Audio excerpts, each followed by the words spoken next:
السلام علیکم. حلقہ 11 میں خوش آمدید. ادب رسول صلی اللہ علیہ وسلم کہ ادب پہلا قرینہ ہے محبت کے قرینوں میں. میرے آقا صلی اللہ علیہ وسلم سے محبت اور تعلق اس امت کے وجود میں، اس کے خون میں رچی بسی ہے. 1400 سال کی مسلم تاریخ اس بات کی گواہی دیتی ہے کہ مسلمان قتل ہونا قبول کر سکتے ہیں، اپنے بچوں جان مال کی قربانی قبول کر سکتے ہیں، اپنے ملکوں اور اپنی حکومتوں سے ہاتھ دھونا تو قبول کر سکتے ہیں، لیکن آبروئے رسول صلی اللہ علیہ وسلم پر، عشق رسول صلی اللہ علیہ وسلم پر کوئی سودا نہیں کر سکتے. یہ محبت ہمارے وجود میں اللہ تعالیٰ نے اسی وقت داخل کر دی تھی جب ہم نے اللہ سے عہد الست لیا تھا. میرے آقا صلی اللہ علیہ وسلم سے ایک روحانی تعلق، ایک محبت، ایک ادب، لیکن پھر بھی اپنے بچوں کو سکھانے کا حکم دیا گیا ہے. اور اسی ادب کو سکھانے کے لیے اس حلقہ 11 میں آج یہ دوسری نشست ہے، اور اپنے بچوں سے آج ہم سوال لیں گے کہ ادب رسول اور عشق رسول صلی اللہ علیہ وسلم کے آداب کیا ہیں. اقبال فرماتے ہیں کہ ادب پہلا قرینہ ہے محبت کے قرینوں میں. گستاخ رسول اور بے ادب رسول کے پاس کچھ بھی نہیں. جو مرضی وہ عبادت کر لے، جو مرضی نمازیں پڑھ لے، روزے رکھ لے، حج کر لے اور زکوٰۃ دے دے، لیکن اگر وہ گستاخ رسول ہے، اور کس حد تک گستاخ رسول کہ اگر صرف حضور کے دربار پر ایک آواز بھی بلند کر دی، اگر حضور کے سامنے آواز بھی اونچی کی، پھر زندگی کے اعمال ضائع ہو جائیں گے اور کسی کو معلوم بھی نہیں ہوگا. ایک شخص حضور صلی اللہ علیہ وسلم کے پاس بیٹھا کرتا تھا اور حضور سے بار بار یہ درخواست کرتا کہ سیدی بہت زیادہ غربت ہے، مجھے غنی کر دیجئے، مال و دولت عطا فرما دیجئے. حضور فرمایا کرتے جس کا مفہوم ہے کہ تمہارے لیے بہتر ہے کہ تم اسی طرح رہو. لیکن جب اس نے بہت ضد کی تو حضور نے دعا فرمائی کہ اللہ اس کو غنی کر دے. چند دنوں کے بعد اس کی بکریوں کے ریوڑ میں اضافہ ہونا شروع ہو گیا. پہلے تو 5 وقت کی نمازیں حضور کے ساتھ پڑھتا تھا، پھر بکریوں کے ریوڑ میں دیکھ بھال میں اتنا لگا کہ صرف جمعے کی نمازیں حضور کے ساتھ پڑھنے لگا. پھر ریوڑ اتنا بڑھ گیا کہ مدینے میں جگہ نہیں تھی تو مدینے کے باہر جا کر آباد ہو گیا. کچھ عرصے کے بعد حضور نے ایک صحابی کو روانہ کیا کہ جاؤ اس سے زکوٰۃ لے کر آؤ. تو وہ شخص اتنا متکبر ہو چکا تھا کہ اس نے سخت جملہ ایک کہہ دیا کہ یہ زکوٰۃ تو نہیں، یہ تو تاوان لگتا ہے، اور صحابی کو واپس بھیج دیا کہ حضور سے کہو کہ میں خود ہی بات. جب یہ بات حضور تک پہنچی آپ خاموش، لیکن یہ بات اللہ نے نوٹ کر لی، یہ گستاخی پسند نہیں کی گئی. چند دنوں کے بعد وہ شخص اپنی زکوٰۃ لے کر حضور کے پاس آیا اور حضور سے زکوٰۃ لینے کی درخواست کی تو حضور نے فرمایا، انکار فرما دیا کہ تمہاری زکوٰۃ اب قبول نہیں کی جا سکتی. گستاخی رسول کے نتیجے میں اب اس کی زکوٰۃ قبول نہیں ہو رہی تھی. وہ شخص روتا پٹتا رہ گیا، اسی طرح واپس لوٹ گیا، اور جب تک حضور مسلمانوں کے بیچ پہ موجود رہے اس کی زکوٰۃ قبول نہیں کی گئی. پھر حضرت ابو بکر صدیق کا دور آیا، اور یاد رکھیے گا سیدنا ابو بکر صدیق وہ ہیں کہ جنہوں نے منکرین زکوٰۃ کے خلاف تلوار نکالی.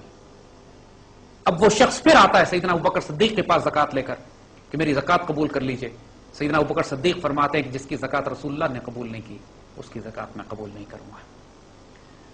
اور پھر اس کے بعد وہ شخص حضرت عمر کے زمانے تک زندہ رہا اور چیختا تھا، روتا تھا اور پٹتا تھا کہ کوئی میری زکوٰۃ قبول کر لے. اور سیدنا عمر جیسے اللہ کے دین کے معاملے میں شدت کرنے والے اس کی زکوٰۃ قبول نہیں کرتے تھے کہ جس کی زکوٰۃ رسول اللہ نے قبول نہیں کی، سیدنا ابوبکر نے قبول نہیں کی، اس کی زکوٰۃ اب قبول نہیں ہوگی. میرے بچوں، اس مثال کو بتانے کا مقصد یہ تھا کہ ادب رسول کے معاملے میں غلطی نہ کرنا. کبھی ایک غلطی ہوتی ہے، اللہ تعالیٰ کیا انسان جو مرضی گستاخی، بے ادبی، بدتمیزی کر بیٹھے، رسول چھڑا لیں گے. حضور شفاعت کرنے والے ہیں. اللہ کے رسول کے دربار میں گستاخی ہو گئی، اب کائنات کا کوئی دربار تمہیں بچانے والا نہیں ہے. اسی لیے جب انسان جب حج یا عمرے کے لیے جاتا ہے تو جو اللہ تعالیٰ کے حضور آپ نے دیکھا ہے کہ انسان بے چین ہو جاتا ہے. خانہ کعبہ کے پردوں کو پکڑ کے لوگ رو رہے ہوتے ہیں، چیخیں مار رہے ہوتے ہیں، دھاڑے مار رہے ہوتے ہیں، ملتزم سے لپٹے ہوئے ہوتے ہیں، ایک طوفان مچا ہوتا ہے. اور اللہ تعالیٰ ہر قسم کی لوگوں کی جذبات کو، ہر قسم کے لوگوں کے دھکے بھی لگ رہے ہیں، دھکم پیل بھی ہے، سارا معاملہ ہے. مگر جب یہی آبادی، یہی لوگ مسجد نبوی پہنچتے ہیں تو سانسیں بند ہو جاتی ہیں، کسی کی جرت نہیں ہوتی کہ اونچا بولے. ادب رسول کے تحت خاموشی سے بیٹھتے ہیں، روضے پاک کی طرف پشت نہیں کی جاتی، آوازیں آہستہ رکھتے ہیں، جو بادب ہے. ورنہ جو بدبخت ہوتے ہیں وہ یہاں بھی ادب رسول کا دھیان نہیں کرتے. بلایا، یہ عام طور پہ بچوں آپ نے کہاوت سنی ہوگی، کہا جاتا ہے کہ مسجد نبوی ہے مدینے تو وہی جاتا ہے جس کو بلاوا آتا ہے. اس میں تو کوئی شبے کی بات نہیں ہے. مگر بہت سے لوگ ایسے ہوتے ہیں جن کو بلایا جاتا ہے لیکن وہ کچھ لینے کے بجائے اپنے اعمال ضائع کرا کے آتے ہیں. تو اس لیے آج ہم خاص طور پر آداب مسجد نبوی کے حوالے سے بھی، ادب رسول کے حوالے سے بھی بات کریں گے. درود شریف کا سب سے بڑا تحفہ ہے کہ جو وہ رسول اللہ صلی اللہ علیہ وسلم کی خدمت میں پیش کرتا ہے. درود شریف کی کثرت مسلمانوں کو کرنے کا حکم دیا گیا ہے. جو مسلمان کثرت سے درود شریف کا ذکر کرتا ہے اس کے ظاہر میں، اس کے باطن میں ہر وہ خیر عطا ہوتی ہے جو اللہ تعالیٰ اپنے مومن بندے کو دینا چاہتا ہے. تو اس حوالے سے جو سوال آپ کے ذہنوں میں ہو، جو پوچھنا چاہو انشاءاللہ پوچھو، اللہ کے حکم سے انشاءاللہ جواب آپ کو دیتے ہیں. سر فقر اور فقیر کیا ہے؟ بیٹا تم نے سوال کیا کہ فقر اور فقیر کیا ہے. حضور صلی اللہ علیہ وسلم کی بے شمار شانیں ہیں. شان مبارک رسول اللہ صلی اللہ علیہ وسلم کی بے انتہا ہیں. آپ رسول اللہ بھی ہیں، نبی اللہ بھی ہیں، آپ رحمت للعالمین بھی ہیں، اور جتنی حضور کے اسماء مبارک ہیں سب حضور کی ایک شان. حضور نے اپنی کسی شان پر فخر نہیں فرمایا، صرف اپنی ایک شان پر آپ نے فخر فرمایا، الفقر فخری، میرا فقر میرا فخر ہے. فقیر کو ہم عام طور پہ کہتے ہیں کہ باہری سڑک پہ فقیر گھوم رہا ہے جس کے پاس کچھ بھی نہیں ہے، یعنی ظاہری دنیا جس کے پاس کچھ نہیں ہوتی اس کو ظاہری عام طور پہ فقیر کہتے ہیں. فقیر وہ نہیں ہے بیٹا. فقر تو ایک دین کی بہت بڑی اصطلاح ہے، ایک بہت بڑا مقام ہے جس کو نصیب ہو جائے، جس کو اقبال کہتے ہیں کہ اگر اسلام کے نام سے چڑھ ہے مغرب کو تو وہ نہیں جانتے کہ اس اسلام کا دوسرا نام فقر غیور ہے، غیرت مند فقر. فقیر بیٹا اس کو کہتے ہیں صحیح معنوں میں، روحانیت میں، معرفت میں، طریقت میں فقیر اس کو کہتے ہیں کہ جو یہ ریئلائزیشن کر لے کہ میں کچھ بھی نہیں ہوں، سب کچھ اللہ کا دیا ہوا ہے، سب کچھ اللہ ہی اللہ ہے. جب انسان لا الہ کہتا ہے، نہیں ہے کوئی الہ، تو سب سے پہلے اس بت کو توڑتا ہے جو انسان نے اپنے وجود میں بنایا ہوا ہے. یہ آیت ہے، کیا تم نے اس شخص کو دیکھا جس نے اپنی خواہشات نفس کو اپنا الہ بنایا ہوا ہے نا قرآن کیا ہے. تو سب سے بڑا بت تو حوث سینوں میں چھپ چھپ کے بنا لیتی ہے، سینوں میں تصویریں. اقبال نے جو بات کہی تھی. تو فقیر وہ مقام ہے کہ جب انسان اپنے اندر یہ ریئلائزیشن کرتا ہے کہ میں کچھ بھی نہیں ہوں، سب کچھ اللہ سبحانہ و تعالیٰ ہے. اور وہ حدیث شریف یاد کریں پھر حضور صلی اللہ علیہ وسلم نے جو فرمایا، جس کا مفہوم ہے کہ جب بندہ میرے قریب آتا ہے، نوافل پڑھتا ہے، میرے قریب آتا ہے، مجھ سے پیار کرتا ہے، تو ایک وقت آتا ہے کہ جب میں اس کا ہاتھ بن جاتا ہوں جس سے وہ کام کرتا ہے، پاؤں بن جاتا ہوں جس سے وہ چلتا ہے، زبان بن جاتا ہوں جس سے وہ بات کرتا ہے. پھر وہ بندہ کہاں رہا؟ پھر تو رب کا کرم اس پہ یہ ہے کہ جو کچھ وہ کرتا ہے رب کے اشارے پہ کرتا ہے. اشارہ دلدار اس کو، رب کا اشارہ اس سے کام کرواتا ہے. رب اس کے وجود کے اندر وہ خیر و برکت عطا فرماتا ہے کہ قاری نظر آتا ہے لیکن حقیقت میں ہے قرآن. وہ پھر قہاری و غفاری و قدوسی و جبروت بن جاتا ہے. دیکھتے والے دیکھتے ہیں کہ نکلی تو لب اقبال سے، مگر کس کی ہے یہ صدا؟ پیغام میں سکون پہنچا بھی گئی، دل محفل کا تڑپا بھی گئی. دیکھنے والے یہ سمجھتے ہیں کہ اقبال نے بڑی خوبصورت شاعری کی. حقیقت جاننے والے جانتے ہیں کہ بلوانے والے نے کیا خوب کلام کہلوایا. کون ان کا ہاتھ بن گیا، کون زبان بن گیا، کون پاؤں بن گیا. اللہ کا یہ بندہ فقیر، اس کی نگاہ مرد مومن، اس کی نگاہ سے تقدیریں بدلتی ہیں. یہ رب کا رازدار ہوتا ہے، یہ خودی کا ترجمان ہوتا ہے، یہ وسعت افلاک میں تکبیر مسلسل دیتا ہے. اور اگر آج تک کائنات میں کوئی شخص فقیر نہیں بنا جب تک وہ پہلے عاشق رسول نہ ہو. عشق رسول ہی سب کچھ عطا کرتا ہے، ادب رسول سب کچھ عطا کرتا ہے. تو فقر ایک ایسا مقام ہے کہ جہاں بندہ مومن اپنے رب کا دست و بازو بن جاتا ہے. اس کو جس پہلی سیڑھی پہ قدم رکھنا ہے وہ ادب رسول ہے، عشق رسول ہے. اس کے بعد یہ آتا ہے. بسم اللہ بیٹا. جی بیٹا. کون سی جگہ ہے ہماری ڈیلی لائف میں جہاں ہم نہ چاہتے ہوئے بھی بے ادبی اور گستاخی رسول کر جاتے ہیں؟ بیٹا یہ بہت تم نے اہم سوال کیا ہے کہ ہم اپنی زندگی میں نہ چاہتے ہوئے بھی گستاخی رسول کہاں کر جاتے ہیں، بے ادبی کہاں کر جاتے ہیں. ہم میں سے کوئی بھی بے ادبی نہیں کرنا چاہتا رسول اللہ کی. کون کرنا چاہے گا؟ لیکن نہ چاہتے ہوئے ہو جاتی ہیں باتیں. حضور صلی اللہ علیہ وسلم نے ایک حدیث شریف بیان فرمائی جس کا مفہوم ہے کہ 3 لوگ ایسے ہیں جو بڑے بد نصیب ہیں. ایک وہ کہ جس کو رمضان کے روزے ملے اور وہ اس میں اپنی مغفرت نہ کروا سکے. ایک وہ جس کو بوڑھے والدین ملے اور وہ ان کی خدمت کر کے اپنی مغفرت نہ کرا سکے. اور ایک وہ شخص جس کے سامنے رسول اللہ کا اسم مبارک لیا جائے اور وہ درود شریف نہ پڑھے. یہ سب سے بڑی کوتاہی اور غلطی جو ہم لوگوں سے ہوتی ہے بچوں، وہ اس حوالے سے اذان ہو رہی ہوتی ہے، اس میں حضور کا اسم مبارک آتا ہے، ہم اپنے کاموں میں لگے رہتے ہیں، درود شریف نہیں پڑھتے. حضور کے اسم مبارک پر درود شریف پڑھنا واجب ہے. حتیٰ کہ اس حد تک خوبصورت برکتیں اور حضور نے بشارتیں فرمائی ہیں کہ جو کتاب میں جب آپ اسم مبارک لکھتے ہیں حضور کا، تو جو درود شریف لکھا جاتا ہے فرمایا گیا ہے کہ جب تک وہ کتاب قائم ہے، جب تک وہ حروف قائم ہے، اس درود شریف لکھنے والے کو اس کی برکت اور اس کی خیر پہنچتی ہے. ماشاءاللہ. اور یہ وہ ایک بہت بڑا ایک مقام ہے. کہ دوسری بات کہ حضور کا ادب کرنا بھی چاہتے ہیں لیکن نہ جاننے کی وجہ سے ادب نہیں کر پاتے. اکثر جگہوں پر یا محمد بہت کامن بات ہے، لیکن اگر نوٹ کیجئے وہ بے شک چاہتے تو ہیں ادب اور محبت اور پیار کرنا، لیکن بھول جاتے ہیں کہ صحابہ کرام رضوان اللہ اجمعین نے کبھی بھی حضور کو یا محمد کہہ کے مخاطب نہیں کیا، یا رسول اللہ. کسی کو حق نہیں ہے کہ حضور کو فرسٹ نیم سے پکارے. یہاں پہ بے ادبی کا پہلو نکل آتا ہے. نعتوں میں جب نعتیں لکھی جاتی ہیں لوگ نہ چاہتے ہوئے بے ادبی کر جاتے ہیں. ایک نعت محمد کا روزہ قریب آ رہا ہے، نہ چاہتے ہوئے بے ادبی ہو گئی یہاں کہ حضور کا نام نہیں لیا جاتا اس طریقے سے جب تک کم از کم پہلے حضرت صلی اللہ علیہ وسلم درود شریف یہ سارے معاملات ساتھ نہ لگائے جائیں.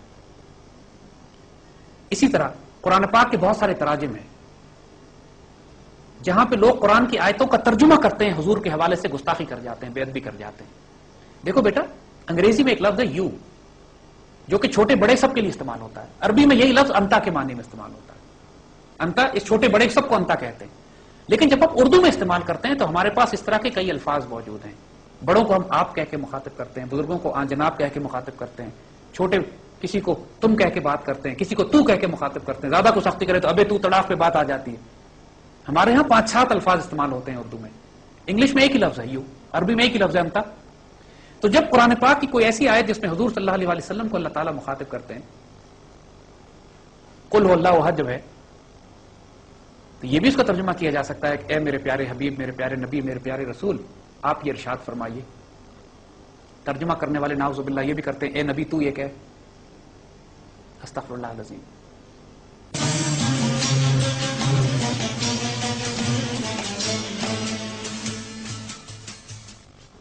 ترجمہ گستاخی والا کرنے کی کیا ضرورت ہے؟ ترجمہ بادب بھی تو کیا جا سکتا ہے نا. یہ ترجمہ میں یہاں پہ گستاخیاں اور کمزوریاں آ جاتی ہیں. حضور کے لیے تو کا لفظ استعمال کرنا، تم کا لفظ استعمال کرنا بے ادبی کی انتہا ہے. شاعری میں کسی حد تک، فارسی میں کسی حد تک، بادت خدا بزرگ تو قصہ مختصر، کسی حد تک شاعری میں اس حوالے سے. مگر جب انسان کو اختیار ہے اور طاقت ہے کہ تفسیر لکھ رہا ہے، واقعات لکھ رہا ہے، قرآن کے ترجمے کر رہا ہے، تو ترجمہ آپ کہہ کے، مؤدب کہہ کے بھی تو کیا جا سکتا ہے. تو تم کہہ کے کیا ضرورت ہے؟ یہاں پہ چاہنے کے باوجود کوئی جان کے گستاخی نہیں کرتا، لیکن وہی بات ہے کہ انسان ادب نہ جاننے کی وجہ سے بے ادبی ہو جاتی ہے. اسی طرح مسجد نبوی شریف میں آج کل لوگ مسجد نبوی شریف میں جاتے ہیں. بچوں 1400 سال سے مسلمانوں کو طریقہ رہا ہے کہ مسجد نبوی شریف میں آواز بلند نہیں کی جاتی. آج یہ المیہ ہے، دکھ ہوتا ہے، تکلیف ہوتی ہے، خون کے آنسو ہوتا ہے انسان کہ مسجد نبوی شریف میں پوری دنیا کے گانوں کی رنگ ٹونز چل رہی ہوتی ہیں. روضہ مبارک پہ جائیے تو موبائل فون بج رہے ہیں، رنگ ٹونز ہیں، لوگوں نے جوتے ہاتھوں میں اٹھائے ہوئے ہیں، اونچی آواز میں فون پہ بات کر رہے ہیں. وہ مقام جو اتنا ادب کا ہے کہ جب یہ آیتیں نازل ہوئیں کہ رسول اللہ صلی اللہ علیہ وسلم کے سامنے اپنی آوازوں کو بلند نہ کرو، تو صحابہ نے مسجد نبوی میں کانوں میں خسر خسر کر کے باتیں کرنا شروع کر دیں کہ آواز بلند نہ ہو جائے. ایک صحابی ان کی آواز تھی بلند، وہ بات ہی اونچی کرتے تھے، وہ دھاڑے مار مار کے رونے لگے کہ میں تو مر گیا، تباہ برباد ہو گیا، کہ میری آواز تو ہے ہی رسول کی آواز سے اوپر. پھر ان کو تسلی دی گئی کہ اس سے مراد یہ نہیں ہے، اس سے مراد آج مسجد نبوی شریف سے ادب اٹھ گیا ہے، دل خون کے آنسو ہوتا ہے. جس کسی نے بھی مسجد نبوی کی زیارت کی ہے آج کل کے معاملات، کوئی نماز ایسی نہیں ہوتی جب رنگ ٹونز نہ بج رہی ہوں، گانے نہ بج رہے ہوں، موسیقی نہ بج رہی ہو اس کے اندر، اور ہزاروں لوگ ہوتے ہیں تو لازمن چاروں طرف سے قرت کے بیچ میں موسیقی بج رہی ہے، ان للہ و انا الیہ راجعون، یہ بے ادبیاں ہیں جو ہم کرتے ہیں، نہ چاہتے ہوئے کرتے ہیں. کوئی مسلمان بے ادب نہیں ہونا چاہتا لیکن ہوتا ہے. ایک بڑا المیہ جو ہم بتانا چاہیں گے یہاں پر، لاکھوں روپے خرچ کر کے لوگ سفر کرتے ہیں، روضہ پاک پہ جانے کی حاضری کی خواہش کرتے ہیں، مسجد پر کرتے ہیں، روضہ پاک پہ جانے کی حاضری کی خواہش کرتے ہیں، مسجد نبوی شریف پہنچتے ہیں، اور دیکھو شیطان کا وسوسہ کیسے ہوتا ہے کہ جب روضہ پاک کے سامنے جاتے ہیں تو شیطان سب کچھ بھلا دیتا ہے، جوتے کی فکر ڈال دیتا ہے کہ 2 ریال کی جوتی تمہاری چلی گئی تو کیا کرو گے، تو لوگ جوتے ہاتھ میں اٹھا کے روضہ پاک پہ سلام کرنے چلے جاتے ہیں. ریاض الجنہ کے اندر قدمین شریفین پہ، مواجہ شریف پہ جوتے ہاتھ میں. ان سے پوچھو اللہ کے بندو، دنیا میں تم اپنے باپ سے ملنے جاتے ہو، کسی بادشاہ وقت سے ملنے جاتے ہو، کسی افسر سے ملنے جاتے ہو، جوتے ہاتھ میں رکھتے ہو؟ کیا صرف زیارت رسول صلی اللہ علیہ وآلہ وسلم کے لیے، ادب رسول اور سلام رسول کے لیے مواجہ شریف پہ کھڑے ہو کے جوتے ہاتھ میں رکھنا ضروری ہے تمہیں؟ اتنا قیمتی جوتا ہے تیرا؟ یہ بے ادبی ہوتی ہے یہاں پر، نہ چاہتے ہوئے بے ادبی ہوتی ہے. سب سے بڑی بات بیٹا جان یہی ہے کہ جب انسان کے اندر ایک ایٹیٹیوڈ ادب کا آتا ہے، حضور کے معاملے میں جب بات کرو، بہت سے لوگ حضور کے معاملے میں بحث کر رہے ہوتے ہیں، بچے آپس میں، لوگ آپس میں، علم نہیں ہے، علم نہیں رکھتے، اور حضور کے بارے میں اس طرح مخاطب کر رہے ہوتے ہیں جس طرح اپنے دوستوں کے بارے میں بات کی جاتی ہے. قرآن پاک میں منع فرمایا گیا ایسے نہ کرو، رسول کے بلانے کو اپنے ایک دوسرے کی طرح کا بلانا نہ سمجھو. حضور صلی اللہ علیہ وسلم کے بارے میں اس طرح باتیں نہ کرو جیسے تو اپنے دوستوں ساتھیوں کے بارے میں بات کرتے ہو. وہ بہت ادب کا مقام ہے. 1000 دفعہ بھی منہ دھو گلاب سے تب بھی حضور کے نام مبارک لینے کے اہل نہیں ہم.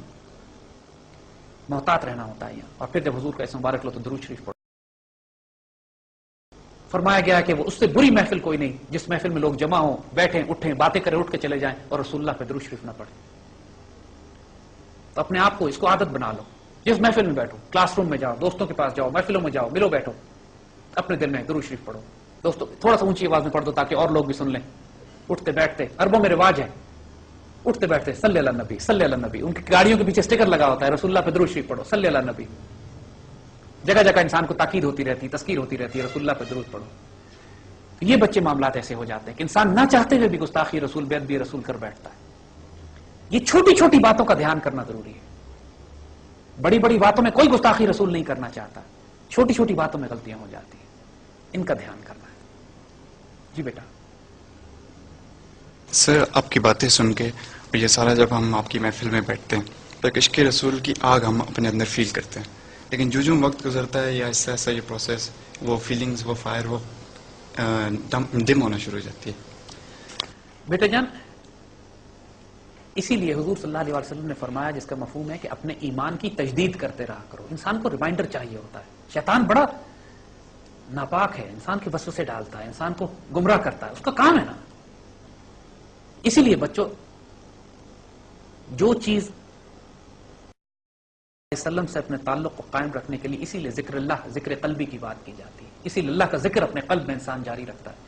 جس طرح انسان سانس لیتا ہے، جب بھی انسان طریقت کے سلسلے میں اپنے کسی مرشد کے پاس جا کے، کسی استاد کے پاس جا کے جب پہلی سیڑھی چڑھنا شروع کرتا ہے روحانیت اور تزکیے کی، وہ پہلا کام اس کو اللہ کا ذکر دیتے ہیں. پہلا کام ہی جو دیا جاتا ہے وہ ذکر اللہ، ذکر قلبی دیا جاتا ہے. اقبال نے بھی جب پوری دنیا کا فلسفہ پڑھ لیا، پوری دنیا کی ڈاکٹریٹ کر لی، پوری دنیا گھوم پھر کے آئے، پھر ایک شعر لکھتے ہیں اور کہتے ہیں میں پوری دنیا میں گھوم کر آیا لیکن پناہ ملی تو کہاں، اللہ ہو میں. آخر میں جو مجھے پناہ ملی تو وہ اللہ ہو کے ذکر میں ملی. اور اللہ کا ذکر بھی قرآن کی اس آیت سے، فذکر اسم ربک، اپنے رب کے اسم کا ذکر کرو. تو اللہ، اللہ ہو، اللہ لا الہ الا ہو سے یہ ذکر نکلا ہے. اور جو طریقت کے سلسلوں میں اللہ کا ذکر دیا جاتا ہے، جو سانس کے ساتھ چلتا ہے، جو مرشد تقسیم کرتے ہیں، مرشد دیتے ہیں. اس کے بعد درود شریف کی کثرت. جو درود شریف کی کثرت انسان کرتا ہے، درود شریف ایک ایسا ذکر ہے، ایک ایسی دعا، ایک ایسا کرم اور فضل کا ماشاءاللہ وسیلہ ہے کہ انسان شیطان کا مقابلہ کرنے کے لیے انسان کو بڑی آسانی ہو جاتی ہے. حضور سے نسبت اور تعلق کے لیے درود شریف لازم ہے. آپ کا درود شریف حضور تک پہنچایا جاتا ہے، اور جب آپ درود شریف حضور تک پہنچتا ہے تو جو فرشتے آپ کے لیے دعائیں خیر کرتے ہیں اور جو اللہ کی رحمت اور برکتیں آپ پر آتی ہیں، آپ کی حفاظت کرتی ہیں. درود شریف کو کبھی چھوٹا نہ سمجھنا. ایک صحابی رسول اللہ صلی اللہ علیہ وسلم سے پوچھتے ہیں، یا رسول اللہ صلی اللہ علیہ وسلم، جب میں دعا کرتا ہوں تو میں اس میں 25% آپ کے لیے دعا کرتا ہوں، درود شریف پڑھتا ہوں، 75% میں اپنے لیے، کیا یہ ٹھیک ہے؟ حضور فرماتے ہیں جس کا مفہوم ہے کہ اچھی بات ہے لیکن تم اس سے زیادہ کرو تو بہتر ہے. اب وہ فرماتے ہیں یا رسول اللہ، اب میں 50% آپ کے لیے درود شریف پڑھا کروں گا اور 50% میں اپنے لیے دعا کروں گا، یہ ٹھیک ہے؟ آپ نے فرمایا جس کا مفہوم ہے کہ یہ بہتر ہے لیکن اس سے زیادہ کرو تو بہتر ہے. انہوں نے کہا یا رسول اللہ، اب میں 75%، 3/4 میں آپ کے لیے دعا کیا کروں گا اور 1/4 اپنے لیے دعا کروں گا، کیا یہ بہتر ہے؟ حضور نے فرمایا یہ بہتر ہے لیکن اس سے بھی زیادہ کرو تو بہتر ہے. اس پر وہ صحابی کہتے ہیں سید رسول اللہ اس کے بعد تو میں اپنے لیے کچھ مانگوں گا ہی نہیں اور صرف آپ کے لیے دعا کیا کروں گا. تو آپ فرماتے ہیں جس کا مفہوم ہے کہ پھر اللہ تم کو وہ کچھ دے گا جو دعا مانگنے والے کو نہیں ملتا. تو ماشاءاللہ بیٹا حضور سے تعلق قائم کرنے کا جو سب سے خوبصورت تحفہ ہے، حضور کو تحفے بھیجو. روزانہ کچھ نوافل پڑھو، حضور کو بھیجو. روزانہ کچھ صدقات کرو، تحفہ حضور کو بھیجو. قرآن پڑھو، تحفہ حضور کو بھیجو. کچھ تحفے تو بھیجو نا. مسجد نبوی میں ہمارے بڑے ہمیں سکھایا کرتے ہیں کہ بڑوں کے دربار پہ بڑوں کے پاس خالی ہاتھ تو نہیں جاتے. جب مسجد نبوی جاتے ہو تو کیا تحفہ لے کر آئے ہو رسول اللہ کے لیے؟ منہ اٹھا کے نہیں چلے جانا چاہیے. یہ بھی آداب کے طریقوں میں سے انسان بہت سے دیکھو، جب آپ خود نوٹ کرو گے، جب کوئی شخص حج عمرے پہ جا رہا ہوتا ہے تو ہر انسان اپنے ظرف کے مطابق اس سے کچھ چیزیں طلب کرتا ہے. بہت سے لوگ ہیں جو کہتے ہیں میرے لیے جاپان کا ایک کمبل لے آنا. بہت سے لوگ کہتے ہیں کہ یار میرے لیے دعا کرنا، میری بیٹی کی شادی ہو جائے، میرے مقدمہ ٹھیک ہو جائے. دعا کرانے کے لیے کہتے ہیں. بہت تھوڑے ہوتے ہیں جو آپ سے کہتے ہیں کہ رسول اللہ کو میرا سلام کہنا.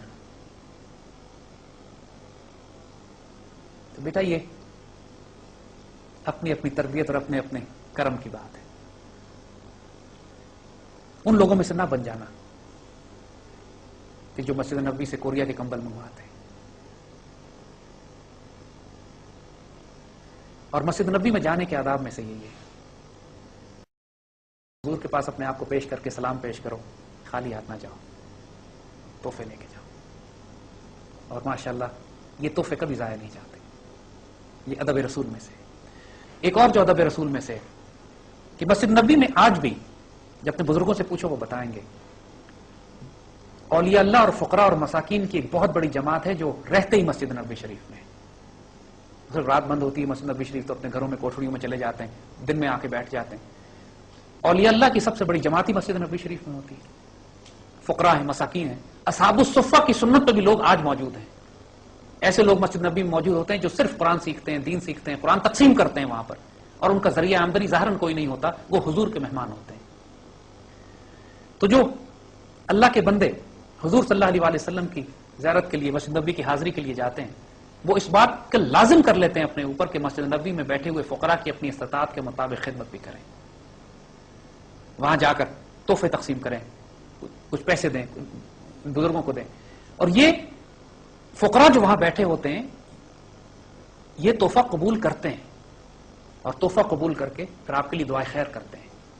اور یہ دعا لگتی ہے پھر آپ کو، کیونکہ جو ایسے ایسے فقراء مسجد نبوی میں بیٹھے ہیں جو 70 سال سے روضہ پاک سے دور نہیں ہوئے ہیں. 50 سال ہو گئے. ان سے بات کرو جی مجھے 50 سال روزے پاک پہ ہو گئے، مجھے 70 سال روزے پاک پہ ہو گئے. سوچو تو صحیح وہ وجود کیا ہوں گے جن کی ڈیوٹی ظاہر چہرے دیکھو تو اتنے نورانی کہ انسان کا چہرہ نہیں ٹکتا ان کے وجود پہ. انصاف ان کی نگاہیں ان کے وجود چہرہ نہیں دیکھ سکتے، اتنا جلالی اور نورانی چہرے ہوتے ہیں ان کے. اتنے عاجز اور مسکین ہوتے ہیں کہ جب دعا اٹھاتے ہیں تو دعا اٹھنے سے پہلے ان کے آنسو ٹپکنے لگتے ہیں. جسم ان کا وجود ان کا لرزتا ہے اللہ کے خوف سے اور خشیت سے اور پیار سے. ان کی دعائیں رد نہیں ہوتی، ان سے دعائیں لیا کرو. یہ مسجد نبوی کے آداب میں سے ہے. اللہ تعالیٰ تم موقع دے وہاں جانے کا. ایسے فقیر تلاش کرو، یہ ستونوں کے پاس بیٹھے ہوتے ہیں. کوئی حبشی ہوگا، کوئی سوڈانی ہوگا، کوئی یمنی ہوگا. ماشاءاللہ پاکستان کے بہت فقراء ہیں وہاں جو 50 سال سے مسجد نبوی میں آباد ہیں، اور ماشاءاللہ آنے والوں کے لیے دعائیں خیر کرتے ہیں، تحفے قبول کرتے ہیں، صدقات ہم پر احسان کرتے ہیں کہ وہ تحفہ ہمارا قبول کر لیں، ورنہ جس کا تحفہ ریجیکٹ کر دیا جائے وہاں پہ وہ اپنی خیر منائے. تو ماشاءاللہ بچوں یہ آداب ہوتے ہیں کہ انشاءاللہ پھر دیکھو ان آداب کے ساتھ جاؤ گے تو دیکھو پھر انشاءاللہ کیا فیض اور کیا کرم ملتا ہے انشاءاللہ. جی بیٹا. سر یہ ورڈ عشق it doesn't exist in Quran, so what's its reality? ہاں بیٹا آپ نے سوال کیا کہ لفظ عشق قرآن و سنت میں ہمیں نہیں ملتا، تو اس کی حقیقت کیا ہے؟ بیٹا بہت سارے الفاظ آج کل ہم استعمال کرتے ہیں اپنے اصطلاحات سمجھانے کے لیے کہ جو قرآن و سنت کی اصطلاحات نہیں ہیں. جس طرح نماز کا لفظ ہے، نماز کا لفظ بھی قرآن کا نہیں ہے. قرآن میں تو صلاۃ ہے. روزہ ہے، روزہ بھی کوئی لفظ نہیں ہے. خدا کا لفظ بھی نہیں ہے. خدا بھی، یہ تمام الفاظ جو ہیں یہ فارسی کے ہیں، یہ اس تہذیب کی وجہ سے ہمارے پاس آئے ہیں. مگر جو عشق کی اصطلاح استعمال ہوتی ہے عربی زبان میں عشق کا لفظ تھوڑا سا انکمفرٹیبل ہے. مگر جب تصوف میں، طریقت میں، معرفت میں اللہ تعالیٰ سے محبت میں یہ لفظ استعمال کیا جاتا ہے اردو زبان میں اور فارسی زبان میں، تو یہ ولگر نہیں ہوتا، اس کا مطلب عشق حقیقی ہے، یعنی محبت اللہ تعالیٰ سے شدید محبت۔ قرآن میں جو آیت آتی ہے الذین آمنوا اشد حب للہ، اشد حبہ جو ہے شدید محبت، اس کے لیے جو لفظ استعمال کیا جاتا ہے وہ عشق الہی ہے، عشق رسول ہے۔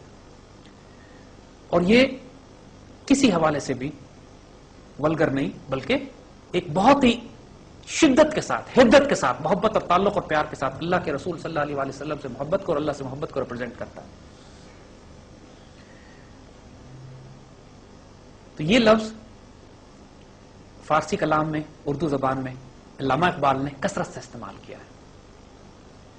بے خطر کود پڑا آتش نمرود میں عشق، عقل محو حیرت ہے لبے بام ابھی۔ تو یہ علم اور عشق، عقل اور عشق، ان کا جو فرق بتایا گیا بیسیکلی وہ یہی بنیادی طور پر کہ جو انسان کا قلب، جو محبت ہوتی ہے انسان میں، اس کی جو شدید درجہ ہے، آخری درجہ، اردو اور فارسی اصطلاحات میں اس کو عشق کے لیے استعمال کیا گیا، مطلب شدید اللہ سے محبت ہے، اللہ سے شدید محبت کو ریپرزینٹ کرتا ہے۔ جی بیٹا۔ سر گستاخی رسول کے لیے کیا حکم ہے؟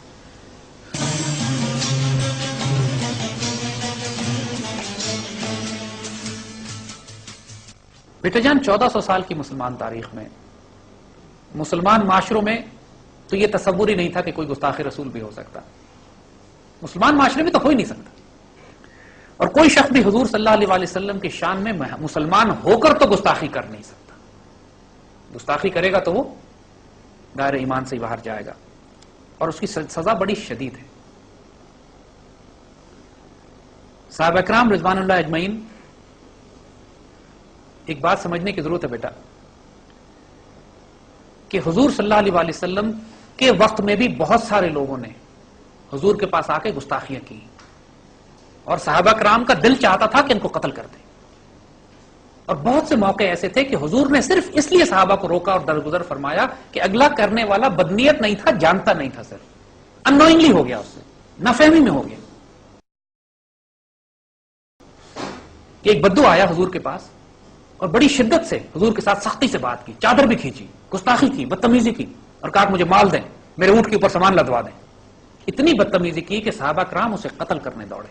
یقین گستاخ رسول کی سزا صحابہ کرام سے نہیں برداشت ہو سکتا تھا، ہم سے بھی نہیں ہوگا۔ حضور نے ان کو روک دیا، اور حضور نے اس بدو سے کہا کہ اچھا میرے پاس آؤ، کیا چاہتے ہیں؟ اس نے کہا مجھے مال دیں، بڑی گستاخی سے بات، پھر لہجہ بھی سخت۔ حضور نے کہا اچھا میں تمہیں سب کچھ دوں گا، تم راضی ہو جاؤ گے؟ اس نے کہا پھر میں راضی ہو جاؤں گا۔ تو حضور نے صحابہ سے کہا کہ اس اونٹ پہ مال بھر دیں، کھجوریں، جو بھی اس کو چاہیے تھا سامان بھر دیا گیا۔ بدو خوش ہو گیا، اتنا مال اس کو دیا وہ خوش ہو گیا۔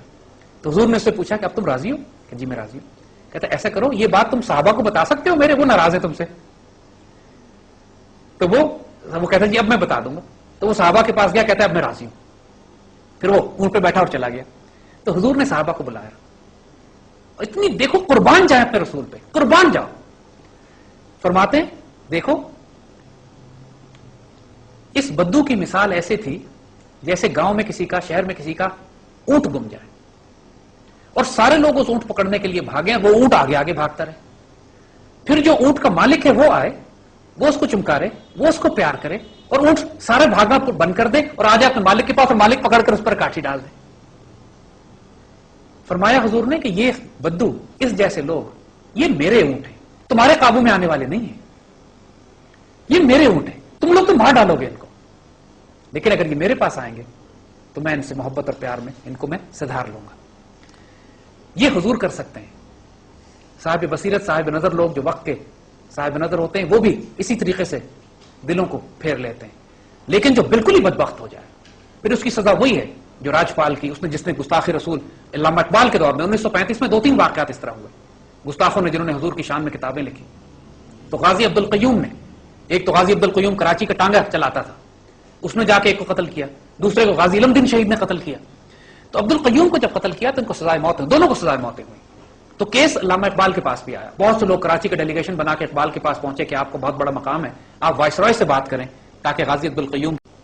تو اقبال بڑے سوچ میں چلے گئے، آنکھوں میں آنسو، ان سے یہ سوال کرتے ہیں بتاؤ عبد القیوم کا کیا حال ہے، کیا عبد القیوم کمزور پڑ گیا؟ کہتے نہیں جی، عبد القیوم نے تو کافر کو قتل کیا ہے، وہ تو خوشی سے علل اعلان کرتا ہے کہ میں نے اس کو قتل بھی کیا ہے اور میں کوئی معافی کی بھیک نہیں مانگوں گا اور میں سولی چڑھنا چاہتا ہوں، میں نے تو شہادت خریدی ہے.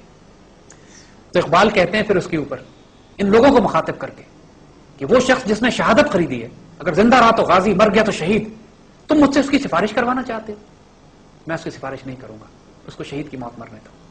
اور اس کے بعد اقبال نے پھر پوری نظم لکھی، یہ جو عاشقان رسول ہوتے ہیں ان کی تم بیعت کو، ان کے پیسے تم کلیسا والوں سے کیوں مانگتے ہو؟ یہ تو پیدا اس لیے ہوتے ہیں کہ اپنی جان اللہ کے رسول پہ نچھاور کرتے. پھر جب غازی علم دین شہید، جب اس نے جا کے گستاخ راجپال کو کسی کو قتل کیا جس نے گستاخی کی تھی حضور کی، تو اقبال اس پر روتے جاتے تھے اور فرماتے تھے کہ اسی گلاں کرتے رہ گئے اور لوہارن دا منڈا بازی لے گیا. ہم باتیں کرتے رہ گئے اور لوہاروں کا بیٹا ادب رسول اور عشق رسول نے بازی لے گیا. تو بیٹا مسلمان معاشرے میں تو پھر حضور کی شان میں گستاخی سب کچھ برداشت ہو سکتا ہے، حضور کی شان میں گستاخی نہیں برداشت ہوتی. لیکن یہ کام بڑوں کو فیصلہ کرنے دینا چاہیے کہ کیا پتا وہ گما وہ اونٹ ہو جو واپس آ جائے، غلط فہمی میں کر رہا ہو. ہمارے ہاں معاشرے میں ایک یہ بھی المیہ پھیل گیا ہے کہ جس سے دشمنی ہوتی ہے، جس سے جنگ ہوتی ہے، جس سے لڑائی ہوتی ہے، اس پر گستاخ رسول کا الزام لگا کے قتل کروا دیتے ہیں. اللہ رسول کا خوف تو نہیں باقی بچا. تو یہ محتاط رہنے کی ضرورت ہے کہ یہ تہمت لگا کے کسی کو نہ مروا دیں. لیکن جہاں تک واقعی کوئی گستاخ رسول ہیں جو کارٹون بنا رہے ہیں، جو گستاخی اس طرح کی کر رہے ہیں، ان کا تو پھر وہی ہوگا جو غازی عبدالقیوم نے اور غازی علم دین شہید نے ان کے ساتھ کیا تھا. جی بیٹا. سر بہت سے لوگ جو ہیں سلام پیش کرتے ہیں، درود شریف پیش کرتے ہیں، اونچی آواز سے پیش کرتے ہیں، تو کچھ لوگ کہتے ہیں کہ یہ گستاخی میں آتا ہے، تو اس کے بارے میں بیٹا جان ایک بات ذہن میں رکھنا کہ درود شریف دو طرح کے ہیں. درود شریف دو طرح کے ہیں. ایک درود شریف وہ ہے جس میں آپ اللہ سبحانہ و تعالیٰ سے درخواست کرتے ہیں کہ حضور پر رحمتیں، برکتیں، درود و صلاۃ و سلام نازل کریں، اور وہ شروع ہوتا ہے اللہم سے، اللہم صلی علی سیدنا محمد. اللہ سے دعا کرتے ہیں نا. یہ درود شریف دعا ہے. آپ اللہ سے دعا کرتے ہیں کہ یا اللہ رسول اللہ پر برکتیں، بہتری، خیر، عافیت نازل فرمائیں. اور یہ ہزاروں درود شریف اس طرح کے ہیں. درود ابراہیمی بھی ہے اور ماشاءاللہ کتابوں میں بھری ہوئی ہیں درود. لیکن حضور پر دوسرا درود و سلام وہ ہے کہ جس میں آپ براہ راست حضور صلی اللہ علیہ وسلم کو مخاطب کر کے حضور کے سامنے پیش کرتے ہیں. وہ آپ اللہ سے دعا نہیں کرتے، وہ آپ حضور پہ صلاۃ و سلام پیش کرتے ہیں. اور آج آپ روضہ مبارک پہ جائیے، مسجد نبوی شریف میں جائیے، تو تمام مسلک کے مسلمان تمام دنیا سے روضہ پاک پر کھڑے ہو کر حضور کو کس طرح سلام پیش کرتے ہیں؟ الصلاۃ والسلام علیک یا رسول اللہ، السلام علیک ایھا النبی، السلام علیک یا خاتم النبیین، السلام علیک فداک امی و ابی یا رسول اللہ. روضہ پاک پر مسلمان اسی طرح سلام پیش کر رہے ہیں. تو حضور صلی اللہ علیہ وسلم کو دونوں درود و سلام پیش کرنے ہوتے ہیں. جب حضور کے روضے پاک پہ جائیے تو حضور کو الصلاۃ والسلام علیک یا رسول اللہ کہہ کے صلاۃ و سلام پیش کیجیے. اور جب دور ہوں دل چاہے تو اللہ سے کہیے، ملائکہ سے کہیے، تو اللہم صلی علی سیدنا محمد. دونوں درود شریف جائز ہیں، دونوں پڑھنے کا حکم ہے، دونوں پڑھے جاتے ہیں. نماز میں بھی دونوں ہیں. اتحیات میں جب آپ پہنچتے ہیں تو السلام علیکم ایھا النبی بھی آپ کہتے ہیں، اور پھر آگے درود ابراہیمی بھی ہے، اللہم صلی علی سیدنا محمد و علی محمد. تو اس کو آپ آہستہ پڑھیں، اونچی آواز میں پڑھیں، دل میں پڑھیں، کوئی فرق نہیں پڑتا، جہاں سے مرضی پڑھیں. یعنی عربوں میں اب روضہ مبارک پہ اکثر رش ہوتا ہے. آپ صلاۃ و سلام پیش کرنے کے لیے آگے جاتے ہیں تو وہاں جو متوع ہیں، جو وہاں بڑے، وہ آپ کو کہتے ہیں کہ رش بہت، سلام من کل مکان، سلام تو ہر جگہ سے ہوتا ہے. اور بات بھی ٹھیک ہے، سلام قریب سے بھی ہوتا ہے، دور سے بھی ہوتا ہے. سلام مسجد نبی کی حدود سے بھی ہوتا ہے، مدینے کی حدود سے بھی ہوتا ہے، بحیرہ عرب پار کر کے کراچی سے بھی ہوتا ہے، اسلام آباد سے بھی ہوتا ہے. فاصلے کے تو کوئی تکلف نہیں ہے، اور دونوں سلام آپ پیش کر سکتے ہیں. بعض لوگ فزیکلی حضور کے روضے پاک پہ جا کے کہتے ہیں صلاۃ والسلام علیک یا رسول اللہ. بعض کا عشق اور جنون اور پیار اتنا ہوتا ہے کہ وہ آنکھ بند کرتے ہیں تو روضے پاک پہ چلے جاتے ہیں، تو وہاں جا کے صلاۃ والسلام علیک یا رسول اللہ پیش کر دیتے ہیں. درود شریف دونوں طرح کے پڑھو، دونوں طرح کے نماز میں پڑھے جاتے ہیں، دونوں ہی. اس پہ جھگڑنے کی بات نہیں ہے. جو نہیں پڑھنا چاہتا جس طرح مرضی پڑھنا چاہتا ہے کمفرٹیبل، یہ لڑنے کی باتیں نہیں ہے میری جان، یہ محبت اور پیار کے تعلقات ہیں. وہی بات کہ حضرت امام مالک اگر ننگے پاؤں پھرنا چاہتے ہیں مدینے میں تو وہ ان کا پیار کا معاملہ ہے، کوئی سختی نہیں کر سکتا ان پہ کہ آپ کیوں ننگے پاؤں چلتے ہیں. وہ ان کا پیار ہے، ان کا ادب ہے، اس پہ نقل نہیں ہوتی، اس میں گستاخی نہیں ہوتی، اس میں جھگڑے نہیں ہوتے. تو حضور سے اپنا تعلق قائم کرو، اور یاد رکھو کہ جو حضور سے محبت کرنے والے ہیں وہ کائنات میں کبھی جھگڑا نہیں کرتے، ان کا کبھی آپس میں اختلاف نہیں ہوتا. یہ بات یاد رکھنا. ادب رسول اور عشق رسول کا تقاضا ہے کہ اپنے مسلمانوں کا ادب کرو، حضور کی امتیوں کا پیار کرو، ان کا لحاظ کرو، ان کے ساتھ سختیاں نہ کرو، نرمی کرو، معاف کرنے والے بنو، گرفت کرنے والے نہ بنو، درگزر کرنے والے بنو، بدلہ لینے والے نہ بنو. جو معاملہ اپنے چاہتے ہو کہ اللہ تمہارے ساتھ کرے، تم کو پھر یہ حضور صلی اللہ علیہ وسلم کی امت کے ساتھ بھی وہی معاملہ رکھنا پڑے گا. اگر سختیاں کرو گے، لوگوں پہ شدت کرو گے، لوگوں کے حساب بڑے کھینچ کھینچ کے لوگے، تو اللہ بھی تم پہ سختیاں کرے گا، شدت کرے گا، حساب کھینچ کے لے گا. رسول اللہ صلی اللہ علیہ وسلم نے جو بیان فرمایا، جس کا مفہوم ہے کہ جس شخص کو نرمی عطا نہیں کی گئی اس کو کوئی خیر نہیں عطا کی گئی. نرمی کا معاملہ رکھنا. مسلمانوں کے بہت مسلک، بہت اختلافات بن گئے آج، لیکن جو چیز، جس مرکز پہ مسلمان اکٹھے ہو سکتے ہیں وہ ادب رسول اور عشق رسول صلی اللہ علیہ وسلم ہے. تمام مسلمان یہاں خاموش ہوتے ہیں اور یہی ایک مرکز ہے. امت کے احیاء کا مرکز بھی یہی ہے، مسلمانوں کے عروج کا مرکز بھی، مسلمانوں کو متحد کرنے کا بھی. اور انشاءاللہ آنے والے وقتوں میں جب پاکستان کی تکمیل ہم نے کرنی ہے تو اس پاکستان میں جس چیز کو ہم نے عام کرنا ہے، اپنے بچوں کو، اپنی نسلوں کو جو چیز سکھانی ہے وہ ادب رسول اور عشق رسول ہے. انشاءاللہ اس پہ آئندہ بھی بات کریں گے. اللہ آپ کا حامی و ناصر ہو. اللہ ہمیں ادب رسول اور عشق رسول کی توفیق عطا فرمائے.